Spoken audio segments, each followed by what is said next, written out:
ለማጥፋት ዝግጁ ነው እንዴ? እዚህ እኮ አንድ እግሩን እዚህ አንድ እግሩን እዛ አድርጎ የሚሰራ ሰው እኮ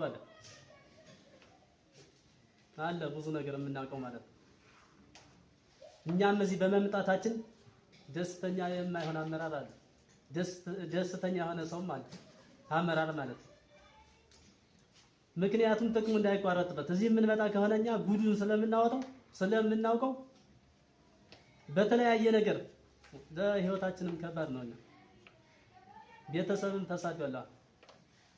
የኛ ቤተሰብ ታስሮ ታግቶ ዘመድ እንዳያየው ብር እየተጠየቀ ነው ያለ በአሁኑ ሰዓት ማለት ነው። ስለዚህ እኛ እዚህ ስንመጣ የኛን ደህንነትና የቤተሰብን ኃላፊነትን መንግስት መውሰድ አለበት። መጀመሪያም ገና ወደዚህ ከመምጣታችን በፊት ስጋታችን ይሄ ነው በግልጽ ማለት ነው።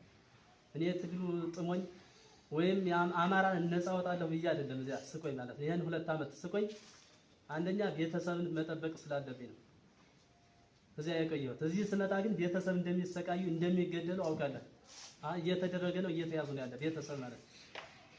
ስለዚህ ይሄን መንግስት ኃላፊነት መውሰድ አለበት ነው። ቤተሰብ ተሰዷል። አሁን የኔ ቤተሰብ ወንድሞቼ አባቴ መጥቷል በ65 ዓመቱ ተሰዷል ከሚኖርበት ከቤቱ ማለት ነው። እዚህ ሲመጣ ግን መንግስት አስፈላጊውን ነገር ማድረግ አለበት። ቢያንስ ሌላው ቢቀር በስራው እንኳን መመደብ አለበት። የጸደይ ባንክ ዘበኛ ነው